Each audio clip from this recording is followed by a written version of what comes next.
Bonjour Frédéric Joly. Bonjour. Merci d'être avec nous ce matin. Ça y est, ce vendredi, des camions d'aide humanitaire vont pouvoir entrer dans Gaza, au 14e jour de la guerre entre Israël et le Hamas. Le CICR fera-t-il partie de ce convoi par le passage de Rafah, qui est donc géré par l'Égypte? Le CICR, à l'instar de beaucoup d'autres organisations humanitaires, attend depuis plusieurs jours qu'un accès humanitaire soit donné. Donc aujourd'hui est un jour décisif.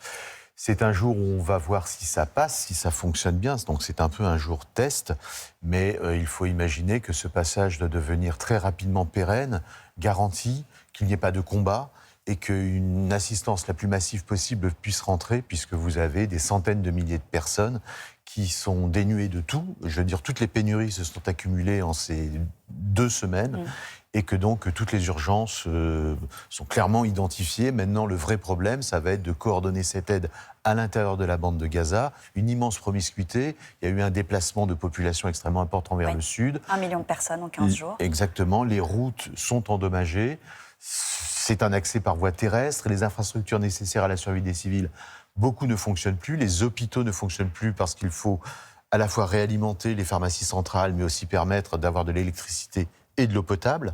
Donc tous les malades chroniques, par exemple, depuis 14 jours ne sont plus Ça veut dire que traités. là, on ne soigne pas, on n'opère plus dans la bande de Gaza Tous les aujourd'hui. stocks des organisations humanitaires, dont le CICR qui travaille depuis des années dans la bande de Gaza, ont épuisé leurs stocks. Donc de toute façon, il n'y a plus vraiment de secours, à part du secours immédiat de proximité. Le Croissant Rouge palestinien, qui est très actif dans la bande de Gaza, se retrouve sans carburant ou avec très peu de carburant, donc plus d'évacuation sanitaire. Les générateurs électriques ne fonctionnent plus parce qu'il n'y a plus d'essence. Donc vous nous si dites que voulez, les malades meurent. donc les malades meurent à l'hôpital, vous avez des afflux massifs de blessés, vous avez des gens qui sont regroupés près de zones où ils se pensaient en sécurité, par exemple autour des hôpitaux, mais qui ont tout Ou abandonné. des églises dont on parle ce matin. Donc des problèmes de nourriture, des problèmes d'accès à l'eau potable. Il faut imaginer par exemple que les stations de dessalement d'eau de mer, qui étaient l'un des moyens d'approvisionnement en eau potable de la bande de Gaza, beaucoup ne fonctionnent plus. Les eaux souillées se mélangent à l'eau que boivent encore les gens, donc il y a des Donc risques ça veut dire maladie, épidémiques sur une population qui est déjà très vulnérable, très affectée. Donc le défi à partir d'aujourd'hui, maintenant que le passage s'entrouvre, c'est de le pérenniser, qu'il soit garanti, qu'il n'y ait pas de combat, qu'il y ait une coordination. Sauf que, pardon, je vous interromps, mais on parle simplement de 20 camions qui seraient autorisés à passer aujourd'hui. Je pense qu'aujourd'hui, il faut parler d'un jour test. C'est un jour décisif, il faut voir comment ça passe, comment Là, les ça camions, fonctionne. ils sont prépositionnés, ils sont prêts ça ils sont fait prêts à plusieurs partir. jours qu'il y a, vous voyez sur les images, des colonnes de camions émanant de plein d'organisations, des Nations Unies, d'ONG, de certains États, du mouvement de la Croix-Rouge et du Croissant Rouge, et du CICR qui a aussi son propre convoi. CICR est intermédiaire neutre dans les conflits armés, et souvent, il est amené à, je dirais, ouvrir la route, ou tout du moins tester, voir comment ça peut fonctionner. Avec notamment une équipe chirurgicale volante, Alors, d'après ce que j'ai on compris. a Donc... une équipe chirurgicale qui est prête à rentrer avec ce convoi. On a 60 tonnes de fret humanitaire qui est prêt à rentrer, du médical, mais aussi de l'assistance pour les populations déplacées qui sont sans abri depuis plusieurs jours. Donc voilà, aujourd'hui c'est un jour test, on va voir si ça marche, mais ça va durer vraiment des jours, probablement des semaines. Il faut imaginer aussi qu'il y a des décisions politiques qui vont continuer à se prendre, qu'il y a potentiellement des hostilités qui peuvent se reprendre, mais que nous, gardiens du droit international humanitaire, des conventions de Genève, qui fait obligation à tout belligérant de laisser l'accès à l'humanitaire, eh bien, il va falloir que tout ceci se coordonne du mieux possible, que les Nations Unies vont probablement jouer un rôle important, que le mouvement international de la Croix-Rouge et du Croissant Rouge aussi, et de toutes les ONG, comme Médecins sans frontières, Médecins du Monde, etc., vont essayer de se répartir la tâche, sachant que il faut à la fois essayer de réparer les stations d'épuration d'eau ou toutes les infrastructures nécessaires Là, à c'est la la survie des première populations. urgence, c'est vraiment l'accès à l'eau. C'est tout. Les urgences dans les hôpitaux sont aussi... on est dans la même temporalité, mais bien évidemment que les gens qui sont des blessés lourds, qui sont laissés sans soins parce qu'il n'y a pas d'anesthésique, parce qu'il n'y a pas de moyens de les traiter, sont des urgences absolues. Encore faut-il pouvoir les atteindre, que les routes fonctionnent à peu près, qu'elles ne soient pas trop endommagées ou en tout cas réparées. Et puis les infrastructures nécessaires. L'eau, le carburant, l'électricité, ce sont des priorités également. Vous avez une centaine de collaborateurs qui sont présents, qui étaient là avant le 7 octobre, puisque personne ne sort pour l'instant de la bande de Gaza.